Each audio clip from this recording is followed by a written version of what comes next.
దైవ లేఖన భాగాలలో నుండి ఈ దినమున పునరుద్ధాన దినం, ప్రపంచమంతా యేసయ్య యొక్క పునరుద్ధానాన్ని జ్ఞాపకం చేసుకొనుచు ఉన్నారు.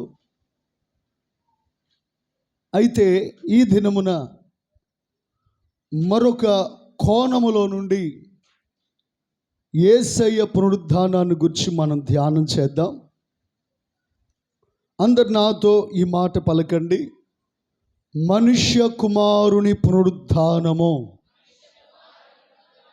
ఇంకొకసారి పలకండి: ఎవరి పునరుద్ధానము? మనుష్య కుమారుని పునరుద్ధానం. వాస్తవానికి దేవుడు సృష్టి యావత్తును 6 దినములలో ప్రభువు కలుగు చేశారు. 6వ దినమునందు దేవుడు మనుష్యుని సృష్టించారు.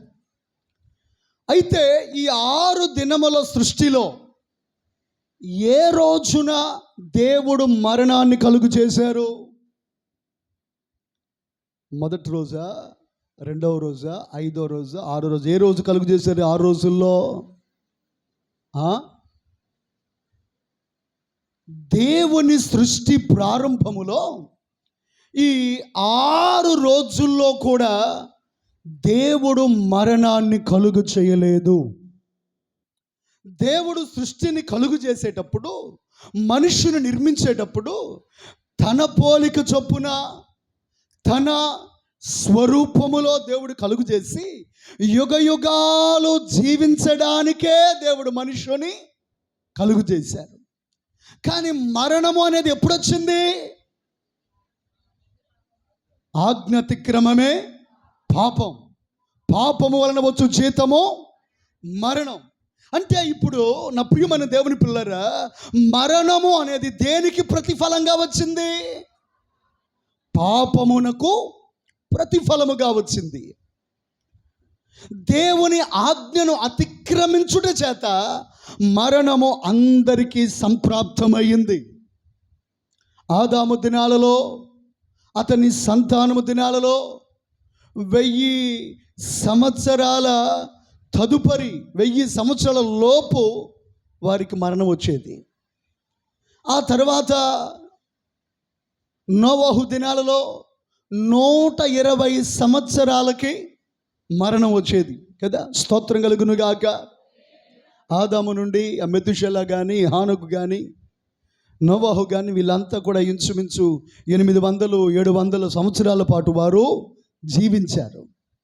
తీరా నోవహు దగ్గరికి వచ్చేటప్పటికి ఎక్కువ ఆయుష్ ఉన్న మనిషి ఎక్కువగానే పాపం చేస్తున్నాడని, భూమి మీద నరుల పాపం పెరిగిపోతున్న కారణాన దేవుడు నోవహు దినాలలో ఆయుష్ను తగ్గించి ఎంత చేశాడు? ఆయన 120 సంవత్సరాలు చేశాడు. తర్వాత అయినా అతిక్రమాలు సరిపోవట్లేదని దేవుడు మరలా ఆయుష్ను తగ్గించి మోషే దినాలకు వచ్చేటప్పుడు కన్నాడు, నరుని ఆయుష్ కాలము 70 సంవత్సరాలు, అధిక బలం ఉంటే 80 సంవత్సరాలు. క్రొత్త నిబంధనకు వచ్చినప్పటికి ప్రభు చెప్పారు ఏమనంటే, ఇదిగో యాకోబు పత్రికలో పరిశుద్ధాత్ముడు రేపేమి సంభవించినా మీకు తెలియదు. అంటే ఈ మరణము అనేది దేవుని యొక్క ప్రణాళికను బట్టి వచ్చింది కాదు, మనుష్యుని యొక్క పాపమును బట్టి వచ్చింది. ఆజ్ఞను అతిక్రమించుటను బట్టి మరణమునకు స్థానము దొరికింది. అయితే దేవుని ప్రణాళిక ఏమిటంటే మరణించటం కాదు, యుగ యుగాలు ఆయనతో జీవించాలని, యుగ యుగాలు ఆయనతో బ్రతకాలని. స్తోత్రం చెప్పండి గట్టిగా. అందుకే ఏ మనిషినికి కూడా మరణం అనేది ఇష్టం ఉండదు. ఇష్టం ఉండిద్దా? మరణం అనేది ఏ ఒక్కరు కూడా ఇష్టత ఉండదు. ఎంతకాలమైనా సరే ఇంకా బ్రతకాలనే ఆశపడుతూ ఉంటారు, ఇంకా జీవించాలనే ఆశపడుతూ ఉంటారు.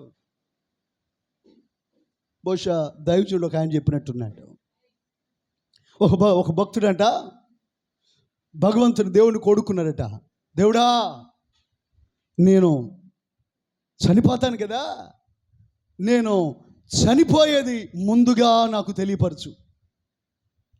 నేను చనిపోయేది ముందుగానే నాకు తెలియపరచయ్యా, నేను ప్రిపేర్గా ఉంటాను అని దేవుడు కోరుకున్నాడట. దేవుడు కూడా సరే అలాగే సూచనలు చూపిస్తాను, నువ్వు సిద్ధపడు అన్నాడట.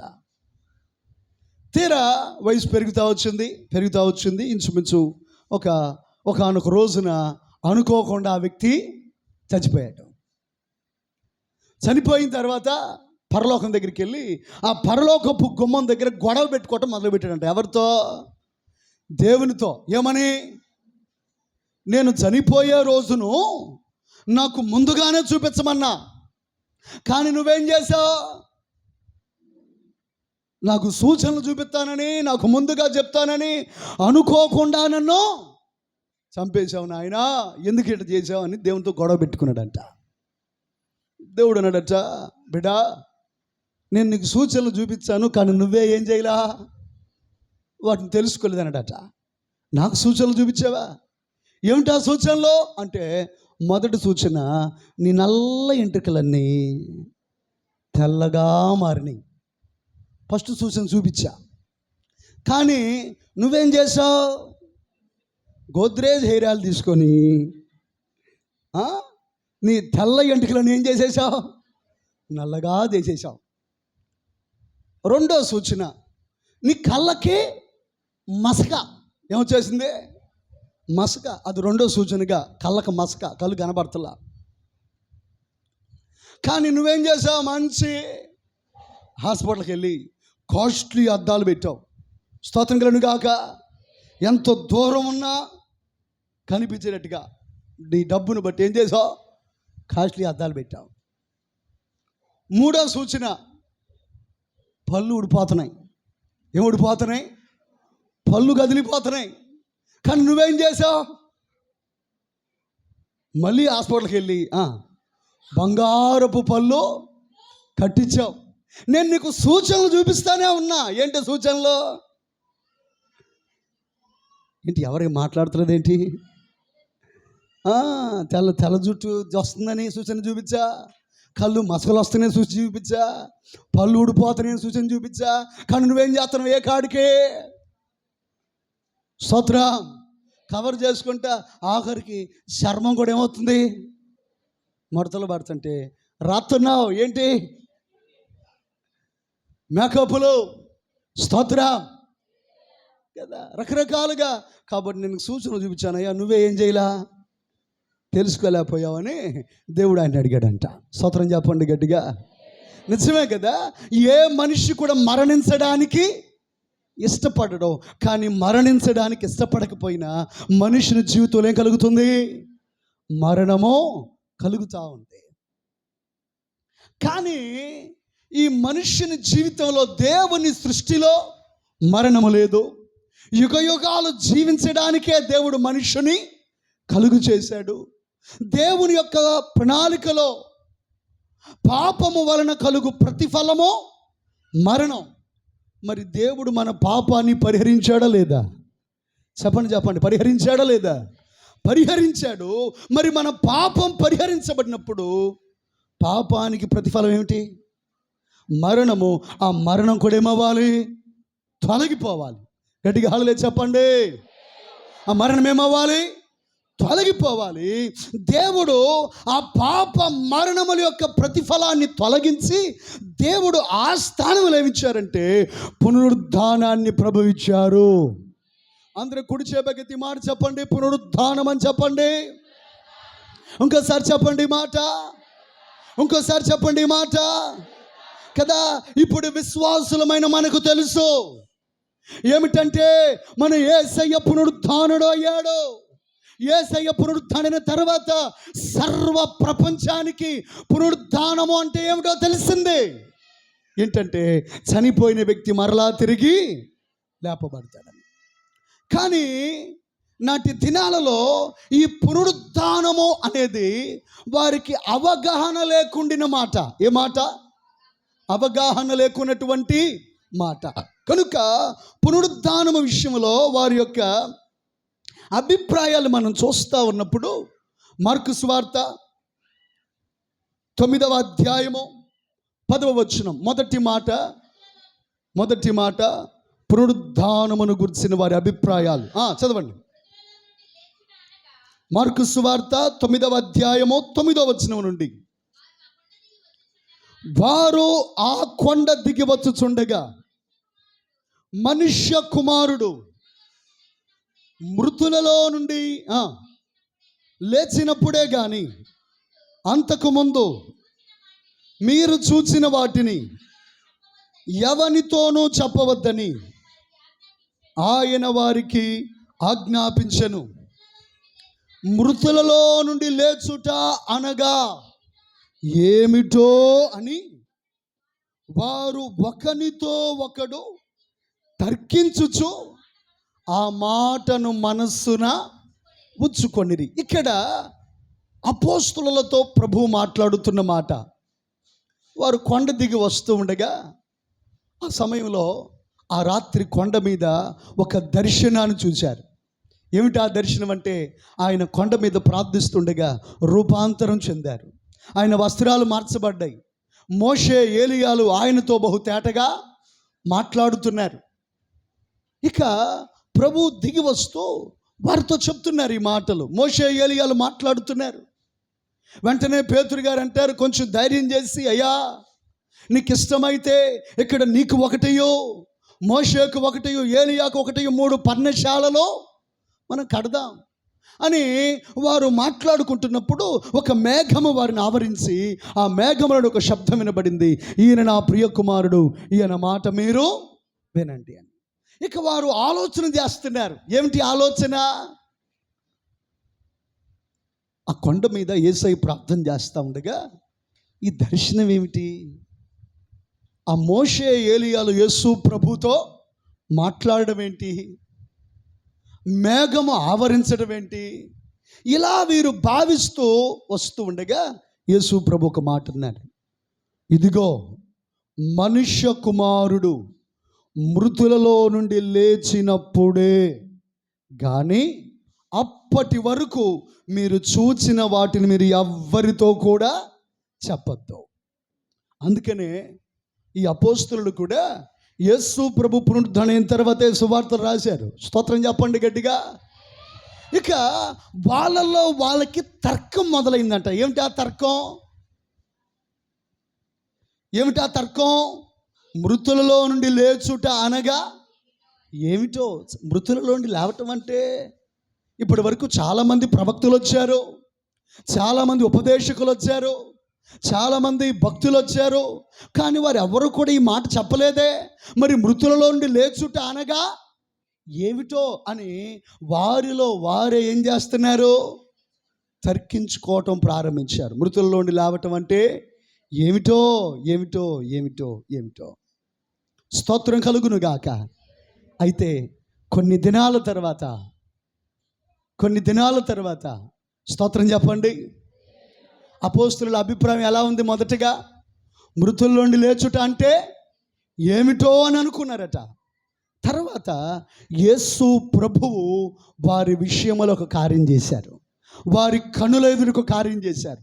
ఏమిటి ఆ కార్యం అంటే, మృతుడైనటువంటి లాజరును యేసయ్య మరలా తిరిగి బ్రతికించారు. గట్టిగా హల్లెలూయా చెప్దామా? ఏం చేశారు? అప్పటికి లాజరు చనిపోయి ఎన్ని రోజులు? ఇప్పుడు శిష్యులకు తెలియపరచడం కొరకు, శిష్యులకు కనపరచడం కొరకు వీరు తర్కించుకున్నారు. ఏమనుకు తర్కించుకున్నారు?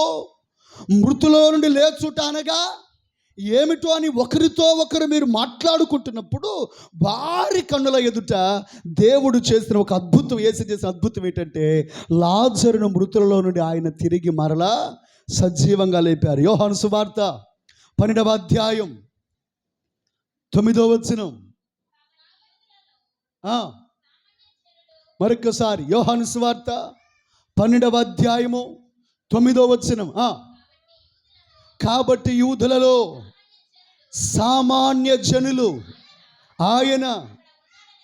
ఆయన అక్కడ ఉన్నాడని తెలుసుకొని యేసును చూచుటకు మాత్రమే గాక మృతులలో నుండి ఆయన లేపిన లాజరును కూడా. ఇప్పుడు వీరిలో ఉన్నటువంటి ఆసక్తి ఏంటంటే, యేసు ప్రభు దగ్గరికి వచ్చేటప్పుడు మృతులలో నుండి లేపిన లాజర్ను కూడా చూడడానికి వచ్చారు. స్తోత్రం చెప్పండి గట్టిగా. ఎందుకని వీళ్ళకి అది కొత్త వింతగా ఉంది. ఎటువంటి వింతగా? ఎట్లాంటి వింతగా? ఎవరిని చూడడానికి వచ్చారు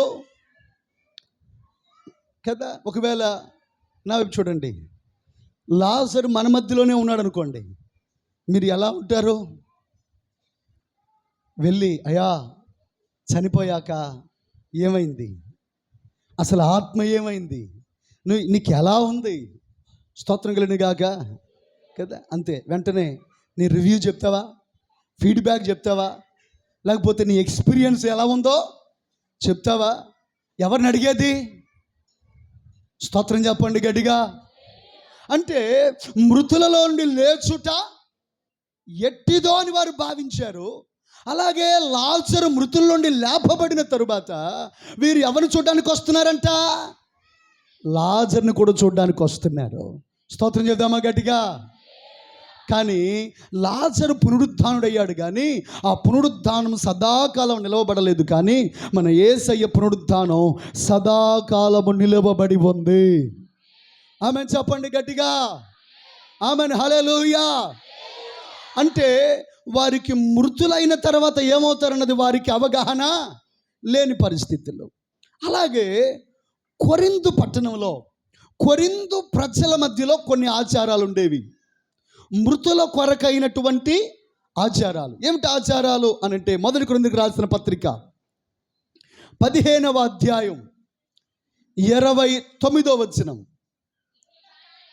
మరొకసారి మొదటి కొరింథీ పత్రిక 15వ అధ్యాయం 29వ వచనం. ఇట్లు కాని ఎడల మృతుల కొరకైన బాప్తిస్మము పొందువారు ఏమి చేతురు? మృతులే మాత్రమును లేపబడిన ఎడల. అందరి ఈ మాట నాతో చెప్పండి. మృతుల కొరకు బాప్తిస్మము. ఇంకోసారి అనండి. మృతుల కోసం బాప్తిసం ఏంటి? మృతుల కొరకు బాప్తిసం అంటే ఏంటి? చనిపోయిన వారి కొరకు కూడా వారు ఏం చేసేవారట? బాప్తిసం తీసుకునేవాళ్ళు. ఇప్పుడు తాతగారు చచ్చిపోయాడు, ఆడికి రక్షణ లేదు, ఆడికి మారు మనసు లేదు. ఇప్పుడు ఆడి పేరు చెప్పుకొని ఏం చేసేవాడు?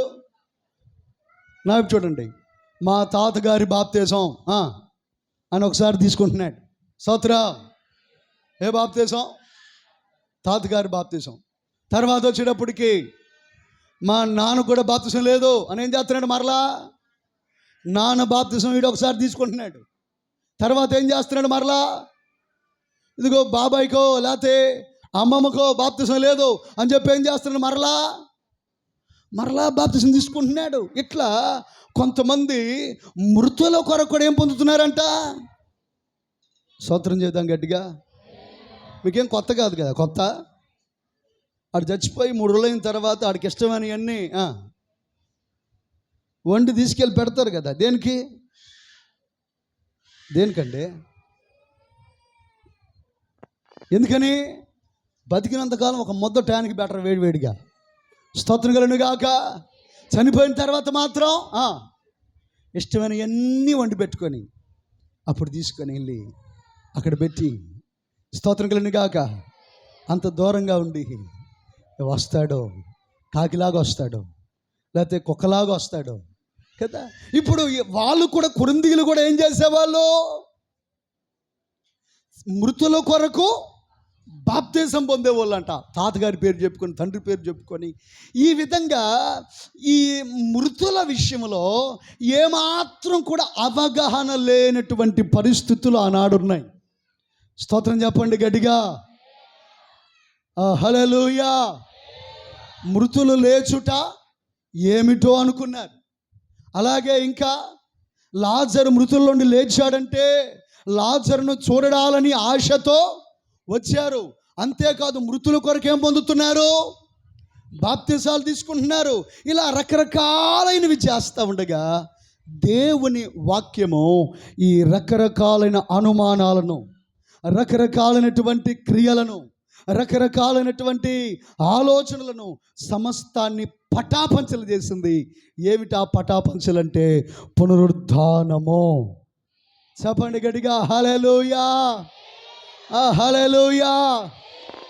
మరణము గెలచిన జయ యేసు, మరణమే ఓడెను జయ యేసు, మరణము గెలచిన.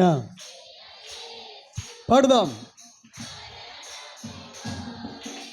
జయ యేసు పరమ ఫలమ సగు జయ యేసు, పరమ ఫలమ సగు శరణము నీవే జయ క్రీస్తు, జయ జయ యేసు, జయ జయ క్రీస్తు, జయ క్రీస్తు, జయ జయ ఆమేన్, జయ జయ జయ జయ స్తోత్రం, జయ స్తోత్రం, జయ జయ యేసు, జయ యేసు, జయ జయ క్రీస్తు, జయ క్రీస్తు, జయ జయ యేసు, జయ జయ క్రీస్తు, జయ క్రీస్తు. హల్లెలూయా. ప్రభువునందు పుల్లరా, ఈ మాటలు మనం చూస్తూ ఉండగా ఈ విధంగా దేవుని ప్రణాళికలు ఏమి లేదు, మరణము లేదు. దేవుని సృష్టి ప్రారంభంలో కూడా మరణము లేదు. యుగ యుగాలు జీవించడానికే దేవుడు మనుష్యుని, చెప్పాలి కొంచెం గడి చెప్పడమా, యుగ యుగాలు జీవించడానికి దేవుడు మనలను సృష్టించాడు. అందుకే దేవుని ప్రణాళికలో మరణం లేదు. మనకు కూడా మరణించడం ఇష్టమా? నేను తొందరగా వెళ్ళిపోదాం అనుకుంటున్నాను అన్నోళ్ళు ఎవరైనా హల్లెలూయా చెప్తారా? స్తోత్రం కలుగును గాక. ఎందుకని ఎవరికి ఇష్టత లేదు. ప్రైజ్ ది లార్డ్, హల్లెలూయా. అయితే మనం చూస్తూ ఉన్నప్పుడు, ఎందుకనంటే ఇది దేవుని ప్రణాళికలో ఒక భాగం. అందుకే దేవుడు పాపము వలన మరణం వచ్చింది కనుక పాపాన్ని పరిహారం చేశారు. అంత మాత్రమే కాదు, మరణానికి బదులుగా పునరుద్ధానాన్ని ప్రభువిచ్చారు. మరణము అనేది ఎంత నిజమో పునరుద్ధానము అనేది కూడా అంత నిజం. మీ పక్క వాళ్ళతో చెప్పండి ఈ మాట, వాళ్ళ ముఖం చూసి. మరణము ఎంత నిజమో పునరుద్ధానము అంతే నిజం. ఇంకోసారి చెప్పండి. ఆమేన్, హల్లెలూయా. మరణము ఎంత నిజమో పునరుద్ధానం కూడా అంతే నిజం. ఈ పునరుద్ధానం మనకు తెలుసు కదా. ప్రభు సమాధిలో ఉన్నారు. ఉదయాన్నే స్త్రీలు వెళ్ళారు. అప్పటికే ఆయన సమాధిలో నుండి బయటికి వచ్చారు. ఖాళీ సమాధి కనబడతా ఉంది. మరలా పేతురు యోహానులు వెళ్ళారు. వారు ఖాళీ సమాధిని చూశారు. తర్వాత మగ్దలేనే మరి ఏడుస్తూ ఉన్నప్పుడు అక్కడ ప్రభు ప్రత్యక్షమయ్యారు. పునరుద్ధాన సువార్తను ప్రకటించమని చెప్పారు. అనుమానిస్తున్న తన శిష్యులకు ఆయన ప్రత్యక్షతనిచ్చారు. ఈ పునరుద్ధాన సంఘటనలన్నీ కూడా మనం ఎరిగినవే. అయితే ఒక ప్రశ్న చాలా పర్యాలు మనం అనుకుంటున్నాం, ఇప్పుడు యేసయ్య దేవుని కుమారుడు కాబట్టి లేచాడా, మనుష్య కుమారుడు కాబట్టి లేచాడా? అయితే మనుష్య కుమారుడుగా సంపూర్ణం అవ్వలేదా? నేను మీకు ఈరోజు చెప్పిన హెడ్డింగ్ ఏంటి, ఏం రాశారు? మనుష్య కుమారుని. ఇప్పుడు యేసయ్య దేవుని కుమారుడుగా సంపూర్ణుడయ్యాడు. అలాగే మనుష్య కుమారుడుగా కూడా. ఇప్పుడు మనం మనుష్య కుమారులమా దేవుని కుమారులమా? స్తోత్రం చెప్పండి గట్టిగా.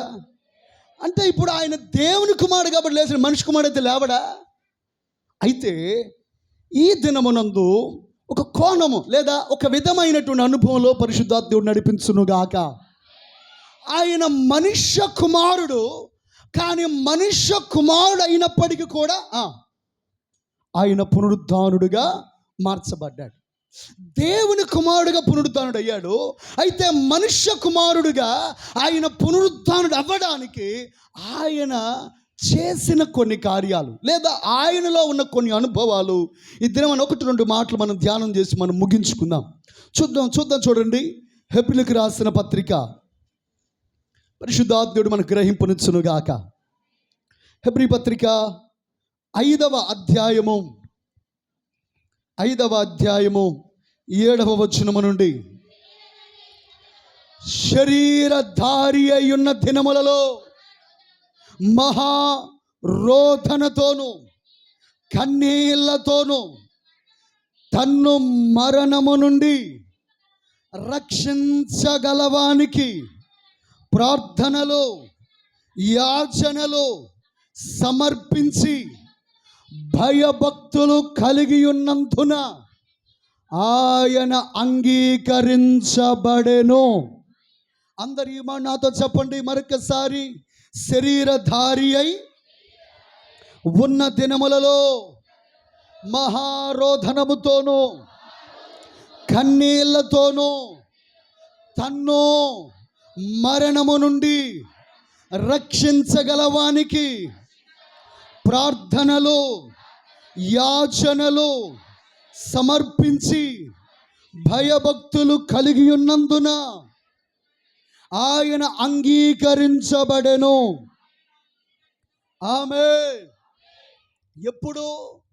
శరీర దారి అయిన దినములలో ప్రభువుకు తెలుసు ప్రాణం ఇవ్వడానికి వచ్చారు. ప్రభువుకు తెలుసు చనిపోవడానికే వచ్చారు. మరి తిరిగి మరలా యేసయ్య ఏమవ్వాలి? పునరుద్ధానుడు అవ్వాలి. అయితే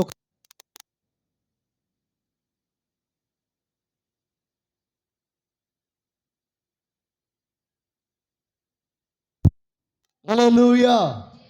కొంచెం గట్టి చెప్దాం, హల్లెలూయా. అయితే నా వైపు చూడండి. నేను ఆల్రెడీ దేవుని కుమారుడే కదా, దేవుని స్వభావమే కదా, కాబట్టి నేను ఆటోమేటిక్గా చనిపోయినా నేను పునరుద్ధానం అవుతాను కదా అని ప్రభు భావించలేదు. శరీర దారి అయి ఉన్న దినాలలో అనంటే ఒకవేళ మనం భావించవచ్చేమో ఆయన 3.5 సంవత్సరాలు మాత్రమే ప్రార్థించారని.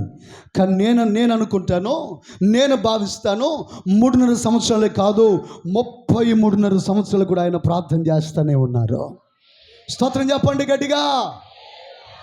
శరీరధారి అయిన దినాలలోనంట మరణము నుండి తప్పించబడటం కొరకు, మరణము నుండి విడుదల పొందటం కొరకు, పునరుత్థాన బలము పొందటం కొరకు, పునరుత్థాన అభిషేకము పొందటం కొరకు, పునరుత్థాన అనుభవం పొందటం కొరకు శరీరధారి అయిన దినములలో మహా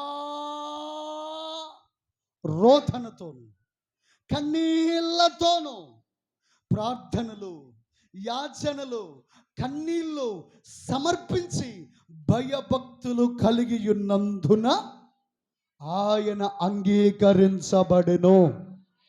అంటే ఆయన కేవలం దేవుని కుమారుడని అని పునరుద్ధానుడు అవలా. స్తోత్రం కలుగును గాక. ఎందుకని ఆయన దేవుని కుమారుడే కాదు. ఎవరాయన చెప్పాలి? ఎవరాయన? మనుష్య కుమారుడు కూడా. మరి దైవత్వం సంపూర్ణమైనట్లుగా మనుష్య కుమారుడు కూడా ఏమవ్వాలి? సంపూర్ణం అవ్వాలి కదా. స్తోత్రం కలుగును గాక. కనుక పునరుద్ధానము యొక్క రూపాన్ని మనం చూస్తే, అందరు నా వైపు చూడండి. సహజంగా ఒక చెట్టును మనం చూస్తాం. మీలో ఎంతమంది చెట్టును చూస్తారా లేకపోతే చెట్టు వేర్లను చూస్తారా? చెప్పాలి. చెట్టునే చూస్తారు, చెట్టు వేర్లను చూస్తారా? చెట్టును మాత్రం మనం చూస్తాం. ఆహా ఎంత పెద్ద చెట్టు, ఆహా ఎన్ని కాయలు కాస్తున్నాయి, ఆహా ఎంత బాగుంది అని ప్రతి ఒక్కరు దేన్ని చూస్తారో? చెట్టును మాత్రమే చూస్తారు. కానీ ఆ చెట్టుకు లోపలే ఉంది, ఒక పునాది ఉంది, ఒక వేరులు ఉన్నాయి. ఆ వేరులు ఏం చేస్తున్నాయి? భూమిలో నుండి నీటిని ఆస్వాదిస్తున్నాయి. ఆ వేరు లోతుల్లో ఎదుగుతూ ఉన్నాయి. ఈ రోజున నా ప్రియమైన దేవుని పిల్లరా, మనము పైన ఉన్న చెట్టును చూడడానికి వీల్లేదు. పైన ఉన్న చెట్టును మాత్రమే చూడటం కాదు, లోపల ఉన్న వేర్లను మనము చూచుతాము గాక. పునరుద్ధానానికి ఒక పునాది ఉంది. పునరుద్ధానానికి ఒక పునాది ఉంది. ఏమిటి ఆ పునాది అంటే, శరీరధారి అయి ఉన్న దినాలలో మరణము నుండి తప్పించగలిగిన వానికి ప్రతి దినము యేసయ్య ఏం చేశారు చెప్పండి? ప్రార్థనలు మహా రోదన. స్తోత్రం చెప్పండి గట్టిగా. ఏంటి అట్ట ఏడుతారంటే ఇంట్లో చచ్చిపోయినట్టు పనికి మాలలో ఏడిసినట్టు ఏడుతారంటే. కానీ యేసయ్య ఎలాంటి రోదన చేశారు? మహారోదన చేశారు, కన్నీళ్లు కార్చారు, యాచనలు ఇవన్నీ దేనికనంటే ఇది ఒక పునరుద్ధానానికి పునాది మాత్రమే. చప్పలు కొడదాం దగ్గరగా. హల్లెలూయా, హల్లెలూయా. ఇప్పుడు నా వైపు చూడండి. గనుక ఆయన అంగీకరించబడ్డారంట. దేనికి అంగీకరించబడ్డారు? మహా రోదనతోను, కన్యలతోనూ, ప్రార్థనలు, యాచనలు, విజ్ఞాపనలు చేయటం వలన ఆయన ఇప్పుడు ఒకవేళ ఆయన చేయకపోతే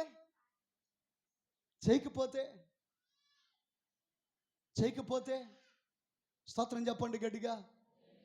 చేయకపోతే ఎందుకనంటే మనుష్య కుమారుడుగా ఆయన ఏం చేయబడరు? సంపూర్ణము చేయబడరు. ఈ రోజున పునరుద్ధానం యొక్క పునాది ఏంటి తెలుసా? యేసయ్య ప్రతి రాత్రి ఒలీవల కొండకి వెళ్ళారు. యేసయ్య ప్రతి రాత్రి గెత్సెమనే తోటకి వెళ్ళేవారు, ఒలీవల కొండకి వెళ్ళేవారు, అరణ్య ప్రదేశానికి వెళ్ళేవారు. అంత మాత్రమే నేను భావిస్తాను ఆయన వడ్రంగి కుమారుడిగా ఉన్నప్పటికీ కూడా అద్భుతాలు చేయకపోవచ్చేమో, కానీ ప్రతి దినము కూడా ఆయన ప్రార్థనలో ఉన్నారు. స్తోత్రం చెప్పండి గట్టిగా. యాచనలో ఉన్నారు. కనుకనే మరణములో నుండి ప్రభువు ఏం చేశారు? మరణములో నుండి ప్రభువు తిరిగి లేచారు. పునరుద్ధానపు శక్తి చేత ప్రభువు నింపబడ్డారు. ఆమేన్ చెప్దామా? కొంచెం బిగ్గరగా చెప్దామా? ఆమేన్. హల్లెలూయా, హల్లెలూయా, హల్లెలూయా. కనుక మనుష్య కుమారుని యొక్క పునరుద్ధానములో మొదటి మాట ఏమిటంటే ప్రార్థనా జీవితము. చెప్పడేమిటి? ఆయన మనుష్య కుమారుడు కదా, ఆయన తిరిగి లేవటం కొరకు ప్రతి దినం ఏం చేశారు? ఆయన ప్రార్థనలు చేశారు. కానీ గుర్తుపెట్టుకోండి, నీ పునరుద్ధాన బలము నీ ప్రార్థనలో దాగి ఉంది. మీ పక్క వాళ్ళతో చెప్పండి ఈ మాట. మీ పునరుద్ధాన బలము మీ ప్రార్థనలో దాగుంది. ఇంకోసారి చెప్పండి. ఆమేన్. హల్లెలూయా, హల్లెలూయా. ప్రార్థన లేకపోతే ప్రభువుని అంగీకరించాలి కదా. స్తోత్రం చేద్దాం గట్టిగా. కనుక ఆయన అలాగే రెండవ అనుభవం. మొదటి అనుభవం ఏమిటి? ప్రార్థనా జీవితం. రెండవ అనుభవాన్ని మనం చూస్తే రోమీయులకు రాసిన పత్రిక 6వ అధ్యాయము 4వ వచనము నుండి మరొకసారి రోమా పత్రిక 6వ అధ్యాయం 4వ వచనము నుండి. కాబట్టి తండ్రి మహిమ వలన క్రీస్తు మృతులలో నుండి ఎలాగో లేపబడెనో. మొదటి అనుభవం మనుష్య కుమారుని పునరుద్ధానంలో మొదటి అనుభవం ఏంటంటే ప్రార్థనా జీవితం. ఆయన ప్రతి దినము ప్రార్థన కలిగి ఉన్నందున ఆయన అంగీకరించబడి పునరుద్ధానుడిగా తిరిగి లేచారు. స్తోత్రం చెప్దామా గట్టిగా. కనుక ఈరోజు నా జీవితంలో మనకు కూడా ఏ అనుభవం కావాలి? మీ పక్క వాళ్ళతో ఒకసారి అడగండి, మీకు ప్రార్థన అనుభవం ఉందా అని అడగండి. ఏం చేస్తామండి, అన్నీ ఉన్నాయి కానీ ప్రార్థన చేసుకునేటప్పుడు నిద్ర వచ్చింది పాస్టర్ గారు, భలే వచ్చింది. స్తోత్రం కలుగును గాక. ప్రార్థన చేయాలంటే కన్నా కష్టమైపోద్దండి. పాటలు పాడమనంటే 2 గంటలు పాడతాం. ఎన్ని గంటలు? 2 గంటలు. స్తోత్రం కలుగును గాక. పరిచర్య చేయమనంటే వారం రోజులు నేను చేస్తాం. ఏంటి పరిచర్య? ప్రార్థన అంటే అబ్బే ఒక అరగంట మోకాలు వేయాలంటే, స్తోత్రం కలుగును గాక, 1 గంట మోకరించాలంటే, ప్రార్థనలో ఉండాలంటే ఏమొచ్చేస్తుంది? ఎప్పుడు కూడా గుర్తుపెట్టుకోండి, నీ ప్రార్థన నిన్ను సజీవులుగా చేస్తుంది, నీకు పునరుద్ధాన బలాన్ని ఇస్తుంది. ఆమేన్ చెప్పండి గట్టిగా. మీ పక్క వాళ్ళకి ఇచ్చి వాళ్ళ ముఖం చూసి, నీ ప్రార్థనే నీకు మేలు చేస్తుంది. ప్రార్థన లేకపోతే ఏం లేదు. పాస్టర్ గారు ప్రార్థన చేసినా ఏం లేదు, నువ్వు ప్రార్థన చేసుకోవాలి అని చెప్పండి. ఆ మాట ఇంకోసారి చెప్పండి. ఈరోజు చాలామంది విశ్వాసుల జీవితాలు కడవరి దినాలు ఎలా మారిపోయినాయి అంటే, బహుశా 2 వారాల క్రితం అనుకుంటా మనం ధ్యానం చేసాం. ప్రభు రాకడలో ఎత్తబడాలన్నా కూడా ఏం కావాలి? మనిషి కుమారుడు నిలబడాలన్నా ప్రార్థనా పరులుగా మనం ఉండాలి. ఆమేన్ చెప్దామా? ప్రార్థనాశక్తి కలుగునుగాక, ప్రార్థించే పెదవులు కలుగునుగాక, ప్రార్థించే నోరు కలుగునుగాక, ప్రార్థించే మనసు కలుగునుగాక. కదా, ప్రార్థన చేయాలంటే అది చేయలేకపోతున్నాను. మాటలు చెప్పమానండి చెప్తారు. ఎంత? అత్త గురించి చెప్పమానండి, కోడల గురించి చెప్పమానండి, ఇంట్లో వాళ్ళ గురించి చెప్పమానండి, అబ్బో స్తోత్రం కలుగునుగాక. అసలు ఇసుగు రాదు, నీరసం రాదు, చెప్పే కొద్ది హుషారు వస్తుంది. స్తోత్రం కలుగునుగాక. కదా, మనుషుల గురించి, లోక గురించి, ఆ చంద్రబాబు గురించో జగన్ గురించో మాట్లాడుతూ వచ్చేస్తుంటుంది. ఏంటి? ఉద్యమం వచ్చింది, అవసరమైతే పోట్లాడు కూడా వచ్చేది, ఏ సురక్తమే. కానీ ప్రార్థనతో ఏమొస్తుంది? నీరసం వస్తుంది, ఉద్యమం రావట్లే. అయితే ఒక సత్యనిత్య చెప్పున, నీ ప్రార్థనలో మంట మండేంత వరకు ప్రార్థించుదురుగాక, ఉద్యమం రగులుకునేంత వరకు ప్రార్థించుదురుగాక, ఆసక్తి కలిగేంత వరకు ప్రార్థించుదురుగాక. ఆమేన్, హల్లెలూయా. మన యేసయ్య పునరుద్ధానంలో ఉన్న కోణం ఏంటి తెలుసా? ఆయన శరీరధారి అయిన దినాల్లో మహా రోదనతో కన్నీళ్లతో ఆయన ప్రార్థించాడు గనుకనే ఆయన అంగీకరించబడ్డారు, మరలా ఆయన తిరిగి లేచారు. గుర్తుపెట్టుకో, నువ్వు బాగా ప్రార్థన చేసే వ్యక్తివైతే చచ్చిపోయినా దేవుడిని బతికిస్తూనే ఉంటాడు. ఆమేన్ చెప్పండి గట్టిగా. ఏం చేస్తూ ఉంటాడు? నీ ప్రార్థన ఏం చేస్తూ ఉంటుంది? నీకు బలం ఇస్తూ ఉంటుంది. కాబట్టి మీలో ఎంతమంది ఎక్కువ కాలం బతకాలనుకుంటున్నారు? అదే చెప్పండి. ఏంటి, ఎవరికి ఆశ లేదా? ఎందుకులేండి, మళ్ళీ చెప్తే మళ్ళీ దానికి మీరు మళ్ళీ వెనకాల ఏదో ఒకటి చెప్తారు.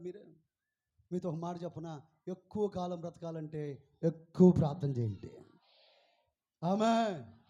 అటు ఇటు తిరిగి ఆలోచించడం, దిగులు పెట్టుకోవడం ఏం కాదు. శుభ్రంగా బైబిల్ తీసుకొని కూర్చొని ప్రార్థన చేస్తూ ఉండండి. ఆమేన్ చెప్పండి గట్టిగా. అసలు మీరేం చేస్తారు? ప్రార్థన చేస్తుంటే పరిశుద్ధాత్మ దేవుడే కార్యాలు చేయటం ప్రారంభిస్తాడు. ఆమేన్ చెప్పండి గట్టిగా. హల్లెలూయా. మొన్న ఒక తల్లిగారు చనిపోయారు మన ఐపీసీలో.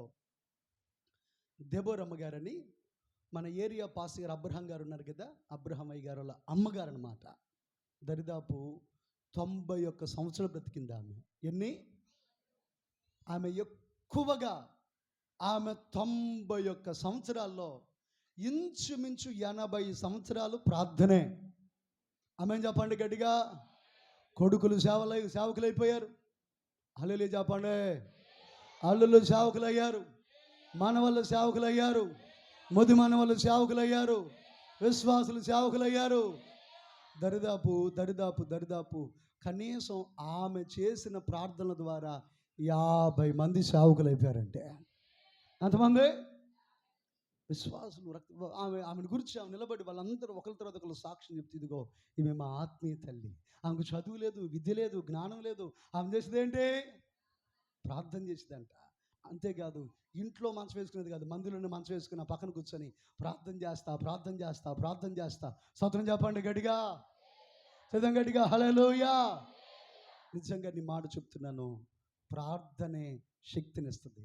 మనం ఏం చేసాం? దాన్ని వదిలేసాం. దేన్ని? అసలైన దాన్ని వదిలేసి పాటలు పాడతామండి, తిరుగుతామేమండి, అదండి ఇదండి, అది చేస్తే కానే కాదు. యేసయ్య పునరుద్ధాన బలం దేనిలో దాగుంది? ప్రార్థనలో. నీ జీవితంలో ఈ ప్రార్థన అనుభవం కలుగును గాక. ఆమేన్, హల్లెలూయా. 2వ మాట చదవండి. రోమాపత్రిక 6వ అధ్యాయం 4వ వచనం. కాబట్టి తండ్రి మహిమ వలన క్రీస్తు మృతులలో నుండి ఎలాగో లేపబడెను. రెండవ మాట, యేసు క్రీస్తు మృతుల్లో నుండి లేపబడడానికి రెండవ కారణం ఏమిటంటే ఆయనట ఏం కలిగి ఉన్నారు? మహిమను కలిగి ఉన్నారు. ఏ మహిమ? మహిమ. ఈరోజు నా జీవితంలో క్రీస్తునందు విశ్వాసం ఉంచిన మన జీవితాలలో కూడా మహిమ నిలిచి ఉంది. ఇది ఒక అదృశ్యమైనటువంటి మహిమ. అందరూ ఈ మాట కుడిచోబాగా చెప్పండి. మహిమ అని 7 సార్లు చెప్పండి. మహిమ, మహిమ, మహిమ, మహిమ, మహిమ, మహిమ, మహిమ, మహిమ. ఆమేన్, హల్లెలూయా. అయితే ఇప్పుడు ఒక ప్రశ్న, అందరికీ ఒకే మహిమ లేక వేరు వేరు మహిమ?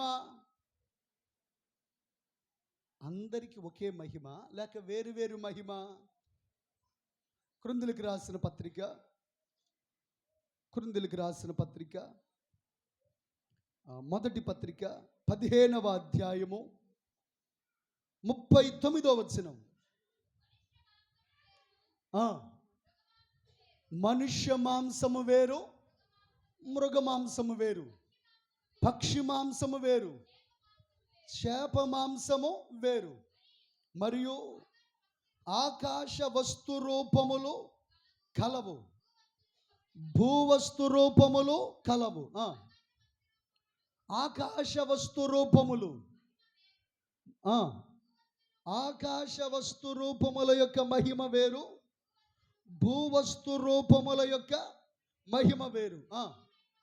సూర్యుని యొక్క మహిమ వేరు, చంద్రుని యొక్క మహిమ వేరు, నక్షత్రముల యొక్క మహిమ వేరు.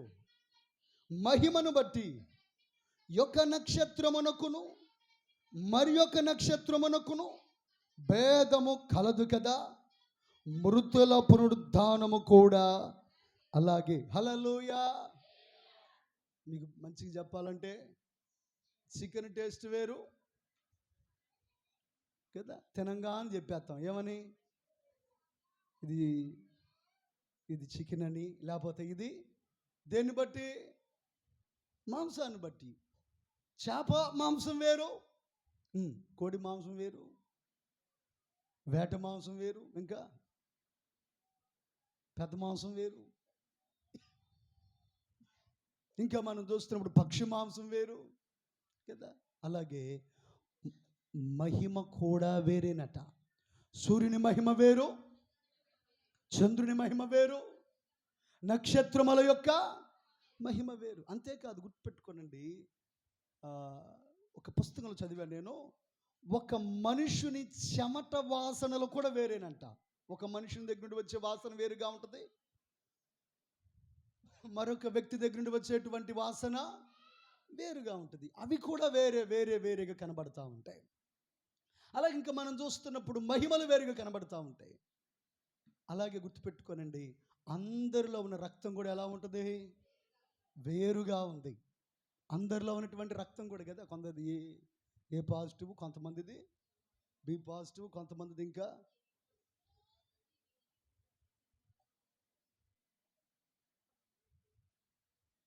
అలాగే గుర్తుపెట్టుకోండి. నా వైపు చూడండి. మీలో అందరికీ ఒక్కొక్క మహిమ ఉంది. సేవకుల మీద కూడా ఒక మహిమ ఉంది. స్తోత్రం చెప్పండి గట్టిగా. వారి వారి మహిమను బట్టి ఇప్పుడు యేసు ప్రభు పునరుద్ధానమైంది దేన్ని బట్టి కదా. ఈ రోజున చాలామంది గుర్తుంచుకోనండి, మహిమను బట్టి దర్శనం. ఆమేన్ చెప్పండి గట్టిగా. మహిమను బట్టి రక్షణ, మహిమను బట్టి అభిషేకం, మహిమను బట్టి అన్య భాషలు, మహిమను బట్టి ప్రత్యక్షత, మహిమను బట్టే వరాలు. ఆమేన్ చెప్పండి గట్టిగా. కాబట్టి నాకు ప్రత్యక్షత లేదు కాబట్టి నీకు ప్రత్యక్షత లేదు, అసలు ప్రత్యక్షతే లేదు అని భావించకూడదు. ఆమేన్ చెప్పండి గట్టిగా. నాకు ఇదిగో వరాలు లేవు కాబట్టి అసలు ఎవరికేమి లేవో, వరాలు లేవని భావించకూడదు. ఎందుకంటే ప్రతి విషయంలో ఒక మహిమ ఉంది. సూర్యుని మహిమ వేరు, చంద్రుని మహిమ వేరు, నక్షత్రముల యొక్క మహిమను బట్టి మహిమకేం కనబడుతుంది? భేదం కనబడుతుంది. స్తోత్రం చెప్పండి గట్టిగా. అలాగే మనం చూస్తూ ఉన్నప్పుడు చెట్ల విత్తనాలు కూడా మనం చూస్తూ ఉంటాం కదా. చెట్ల విత్తనాలు, అమ్మా ఎంత విత్తనాన్ని ఎప్పుడైనా చూసారా? విత్తనాలన్నీ ఎలా ఉంటాయి? చిన్నగానే ఉంటాయి. కానీ అది విత్తిన తర్వాత కొన్నిసార్లు దానిలో నుండి పెద్ద వృక్షాలు వస్తాయి, కొన్నిసార్లు దానిలో నుండి చిన్న వృక్షాలు వస్తాయి. అంటే ఆ విత్తనము యొక్క స్వభావాన్ని బట్టి చెట్టు యొక్క ఆకారం కనబడుతున్నట్లుగా నీ అసలైన మహిమ ఎక్కడుందంటే పునరుద్ధానము తరువాత. ఆమేన్ చెప్పండి గట్టిగా. ఆమేన్, హల్లెలూయా. ఇప్పుడు యేసయ్య దేని ద్వారా లేపబడ్డాడో? మొదటి మాట, ప్రార్థనా జీవితమును బట్టి ఆయన మృతులలో నుండి లేపబడ్డాడు. అలాగే చూస్తున్నప్పుడు తండ్రి యొక్క మహిమను బట్టి ఈరోజు నీ నా జీవితంలో, సంఘములో ఆ మహిమ నిలిచి ఉండును గాక, కుటుంబాల్లో మహిమ నిలిచి ఉండును గాక, యేసును లేపిన మహిమ మనలను కూడా ఆవరించును గాక. ఏమిటి ఆ మహిమ అంటే ఇంకొంచెం తేటగా పరిశుద్ధాత్ముడు మనకి జ్ఞాపకం చేస్తారు. అదే రోమాపత్రిక 8వ అధ్యాయము 11వ వచనం. మరొక పర్యాయం రోమాపత్రిక 8వ అధ్యాయం 11వ వచనం.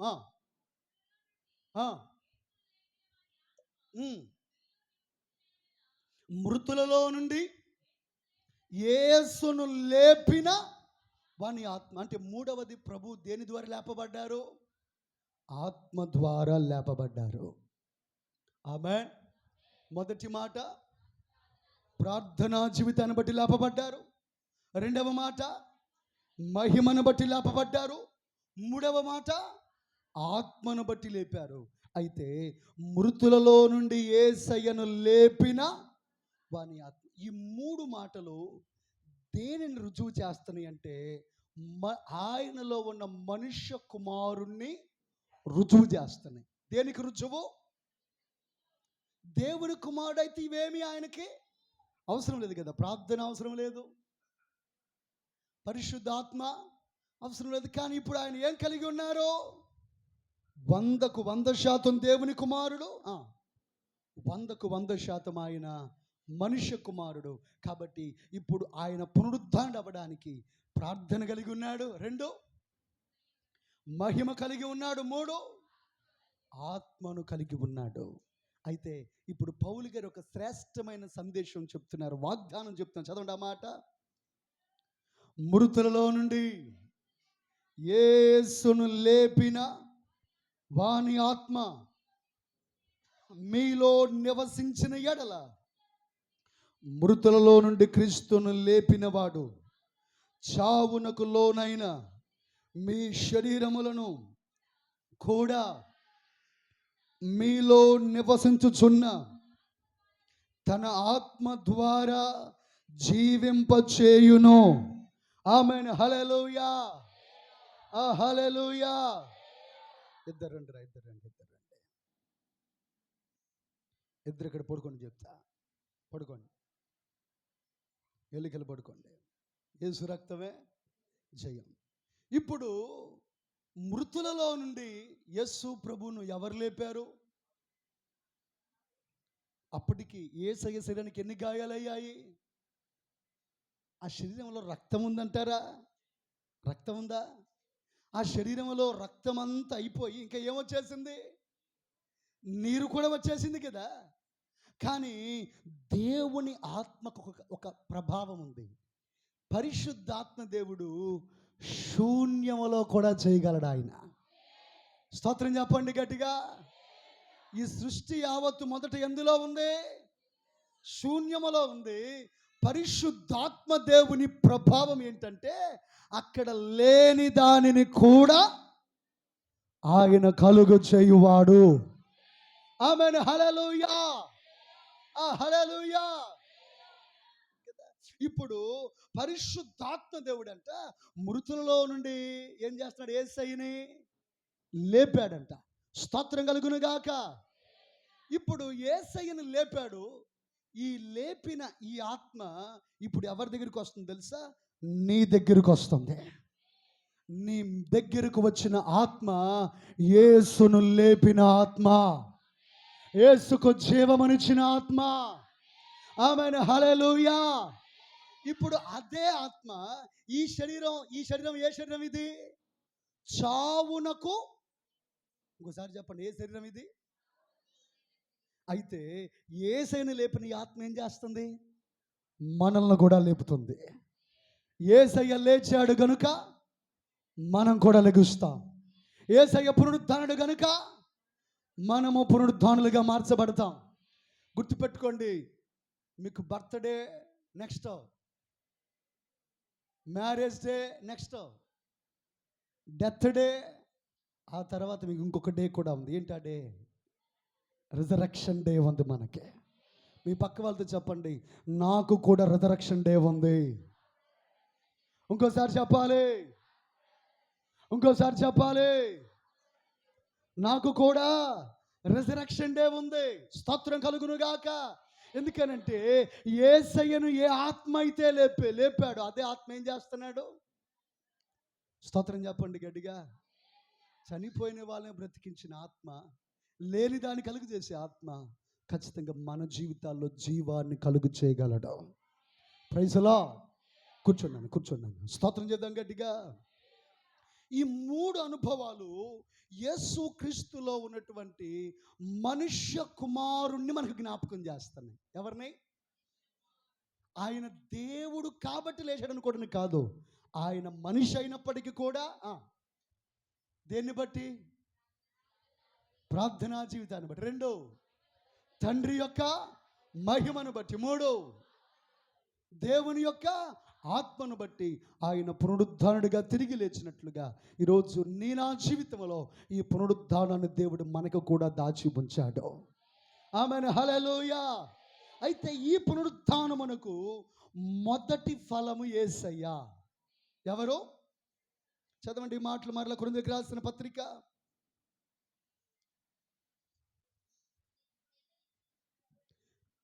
1 కొరింథీ పత్రిక 15వ అధ్యాయము 20వ వచనం నుండి చదవండి.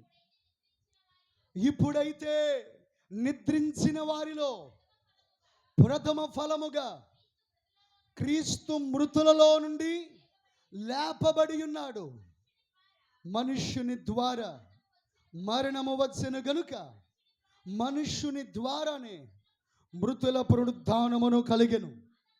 ఆదామునందు అందరూ ఎలాగూ మృతి పొందుచున్నారో అలాగుననే క్రీస్తునందు అందరూ బ్రతికించబడుదురు. ప్రతి వాడును తన వరసలోనే బ్రతికించబడును. ప్రథమ ఫలము క్రీస్తు. హల్లెలూయా, హల్లెలూయా. మనుషుని ద్వారా ఏమొచ్చింది? మరణం వచ్చింది. మనుషుని ద్వారా ఏం కలుగుతుంది? మృతుల పునరుద్ధానం కలుగుతుంది. ఆదామునందు అందరు ఎలాగ మృతి పొందుతున్నారో నా వైపు చూడండి. మీలో కొంతమంది కనీసం మరి నేను వచ్చినప్పుడు అట్లా చెప్తారో, లేకపోతే స్తోత్రం కలుగును గాక రోజు అట్లా చెప్పుకుంటా నాకు తెలియదు, కానీ అప్పుడప్పుడు అయ్యా చనిపోతే బాగుండయ్యా, వెళ్ళిపోతే బాగుండయ్యా, దేవుడు పిలుచుకుంటే బాగుండయ్యా. అయితే మీ నోట ఈ రోజు నుండి ఈ మాట ఉండును గాక. ఏ మాట? నేను చచ్చిపోతా అనే మాట బదులు నేను తిరిగి లెగుస్తా. ఏమని? అసలు మన శాశ్వతమైన జీవం ఏది? చచ్చిపోవటమా, తిరిగి లేవటమా? ఏది శాశ్వతమైన జీవం? మీ పక్క వాళ్ళు చెప్పండి, నేను తిరిగి లెగుస్తా, నాకు సావులేదని చెప్పండి. చెప్పండి, పర్లేదు చెప్పండి. నిజమే, మనకేమి లేదు, చావలేదు, అంతే. మనం తిరిగి లెగుస్తాం అంతే. ఎందుకని? ఆదామునందు యేసు ప్రభుని అందరూ ఏమవుతారు? అలాగే తిరిగి బ్రతికించబడతారు. ఒక దినం ఉంది, పునరుద్ధాన దినము. ఆమేన్, హల్లెలూయా.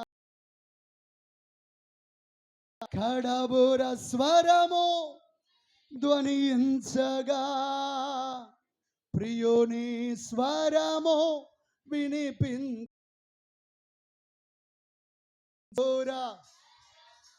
ధ్వనించగా వినిపించగా వడి చేరేదా ప్రియమార ప్రభు యేసు వడి వడిగా ప్రభు చెంతకు చేరేదా ప్రియమార. మరొకసారి కడబుర స్వరము ధ్వనించగా ప్రియుని వినిపించగా కడబుర ధ్వనించగా ప్రియుని వినిపించగా వడి వడిగా ప్రభు చెంతకు చేరేదా ప్రియమార ప్రభు యేసును గాంచెదా వడి వడిగా చేరేదా ప్రియమార గాంచెదా నేడో ఎపో Eso me cara que dentro nero na priyudeso me cara que dentro na priyudeso ni sannidhilo vedana ఉండవు నా ప్రియో వేదన ఉండవు హల్లెలూయా స్తుతి గీతాలతో నిత్యము ఆమేన్ స్తుతి గీతాలతో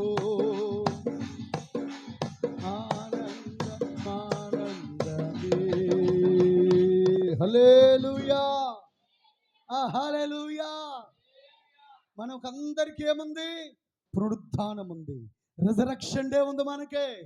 ఆమేన్ హల్లెలూయా. ఆయన దేవుడు అండి, ఆయన లేచాడండి. మన మనుషులు మన లెగలోని కాదు, ఆయన మనుష్య కుమారుడిగా ఉండి కూడా ఏం చేశారు? లేచారు.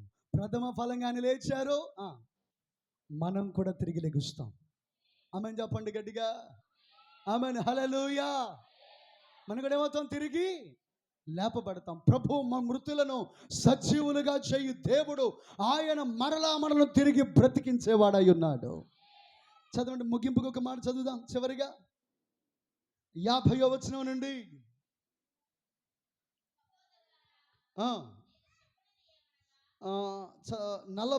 42 నుండి 42 చదవండి.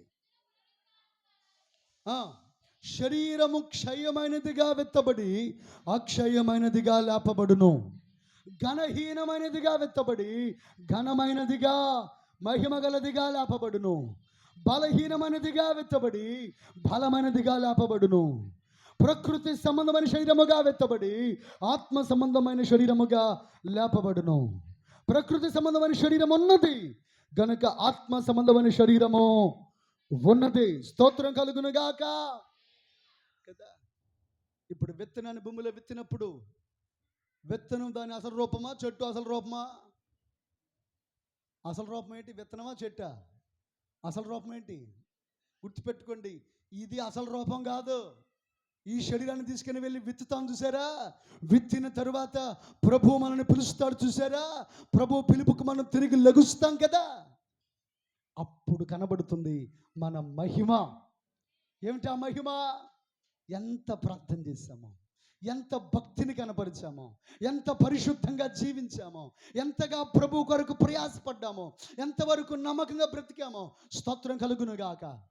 గుర్తుపెట్టుకోండి, ఎన్నడూ కూడా ఈ లోక సంబంధమైన పరిస్థితిని బట్టి మనము ఏ వ్యక్తిని తీర్పు తీర్చకూడదు. ఏంటి? ఒకవేళ ఆర్థిక పరిస్థితులు బట్టి దరిద్రంగా ఉన్నారనుకోండి, అబ్బే దేవుడు దీవెన వెలకలేదు అని మనం అనకూడదు. స్తోత్రం కలుగును గాక. లేకపోతే భౌతికమైన అనారోగ్యతలు వెంటాడుతున్నాయి అనుకోండి, భౌతికమైన పరిస్థితులను బట్టి ఎప్పుడు కూడా మనం ఏం చేయకూడదు, ఒక వ్యక్తిని తీర్పు తెచ్చుకోండి. ఇది కాదు మన జీవితం, ఇది కాదు మన స్తోత్రములను గాక. ఒక వ్యక్తి ఆర్థిక పరిస్థితిని బట్టో, ఒక వ్యక్తి యొక్క భౌతికమైన స్థితిని బట్టో, అనారోగ్యతలను బట్టో, దేని స్థితిని బట్టో కాదు, ఆ వ్యక్తి యొక్క భక్తి, ఆ వ్యక్తి కలిగిన మహిమ ఎప్పుడు కనబడుతుందంటే పునరుద్ధానము తర్వాత ఆ వ్యక్తి యొక్క నిత్య మహిమ కనబడుతుంది. స్తోత్రం చెప్పండి గడిగా. లాజరు భూమి మీద అట్ట కనబడ్డాడు. మా లాజరు గారు ఎవరు లాజరు ఎవరో మీకు తెలీదా? ఆ లాజరు కాదమ్మా, మీకు అందున ఆ లాజరుని దాటొచ్చేసాం మనం ఇప్పుడు. స్తోత్రం కలుగును గాక. ధనవంతుడు లాజరు తినడానికి తిండిలేదంట. తినడానికి ఏం లేదు, తిండిలేదు. ఆ ప్రక్కన రొట్టె ముక్కలు ఏరుకొని తింటున్నాడు. దేన స్థితిలో ఉన్నాడు, వేదన స్థితిలో. స్తోత్రం ప్రార్థన చేసుకుంటున్నాడు. ఒళ్ళంతా భయంకరమైనటువంటి కురుపులు, కుక్కలు వచ్చి కురుపులు నాకుతా ఉన్నాయి. ఏంటి ప్రభువా ఒకరోజు అతను చనిపోయాడు. ఇప్పుడు అతను వెళ్ళి ఎక్కడికి కూర్చున్నాడు తెలుసా? అబ్రహాము రొమ్మన కూర్చున్నాడు. కొట్టండి గడిగా. హల్లెలూయా. భౌతికమైన స్థితిని బట్టి మనం ఎవరికి కూడా తీర్పు తెచ్చకూడదు. ఇప్పుడు లాజరు వెళ్ళి ఎక్కడికి కూర్చున్నాడు? ధనవంతుడు ఉన్నాడు, 3 పూటలు కాదు 6 పూటలు తిన్నాడు, దినదినం సుఖపడుతున్నాడు. కానీ వాడు చచ్చిపోయి ఎక్కడికి వెళ్ళాడు? పాతాళానికి వెళ్ళి ఏం చేస్తాడంట?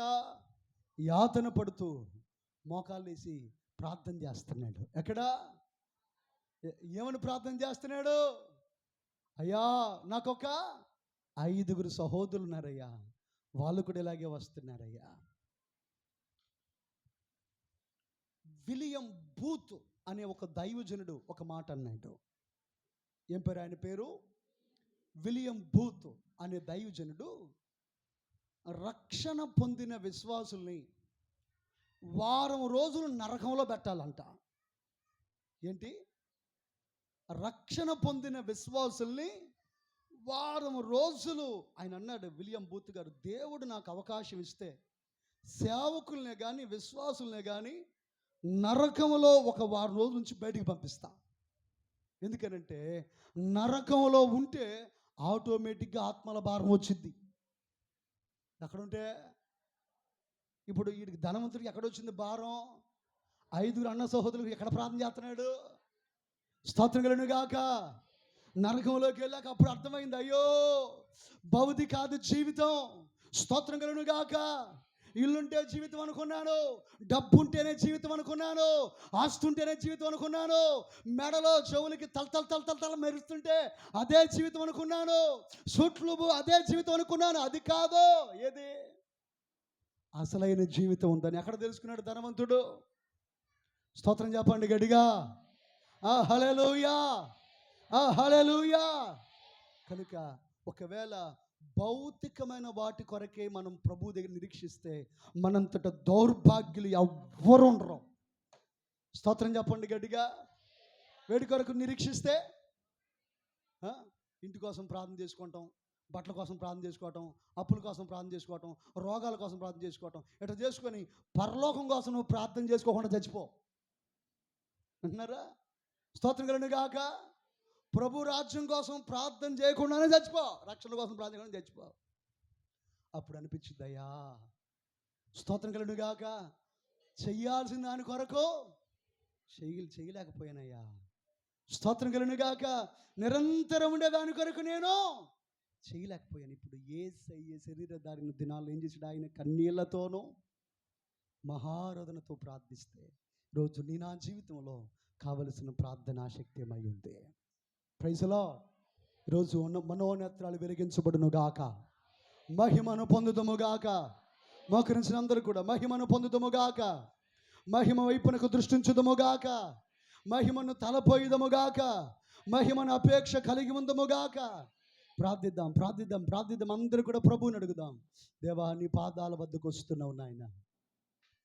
ఈరోజు యేసయ్య పునరుద్ధానం మనం దగ్గర చేరాం, కానీ మనకు కూడా ఒక పునరుద్ధానం ఉంది. మనకు కూడా ఒక పునరుద్ధానం ఇవ్వబడింది. మన కొరకు కూడా ఒక పునరుద్ధానము దాచబడింది. ఈరోజు నీవు కూడా ఒక దాన్ని లేపబడబోతున్నావు. నా పిల్లల రక్షణ కొరకు నేను ప్రయాసపడలేకపోతున్నా. అయ్యో, నా పిల్లల రక్షణ కొరకు నేను తాపత్రయపడలేకపోతున్నానయ్యా.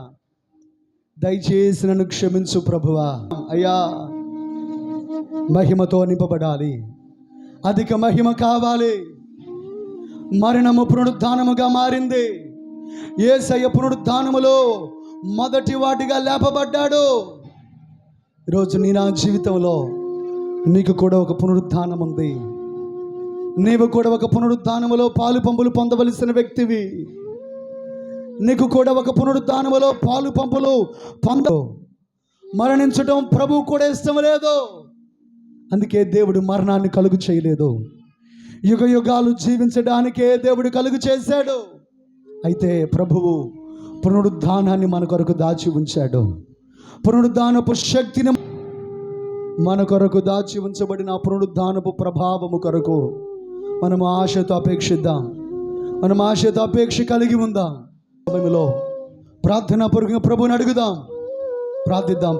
ఆలోచనగా ఉండవద్దయ్యా, నాకు పునరుద్ధానం కావాలి, పునరుద్ధాన శక్తితో నింపబడాలి, పునరుద్ధాన బలముతో నింపబడాలి, పునరుద్ధాన అభిషేకముతో నింపబడాలి.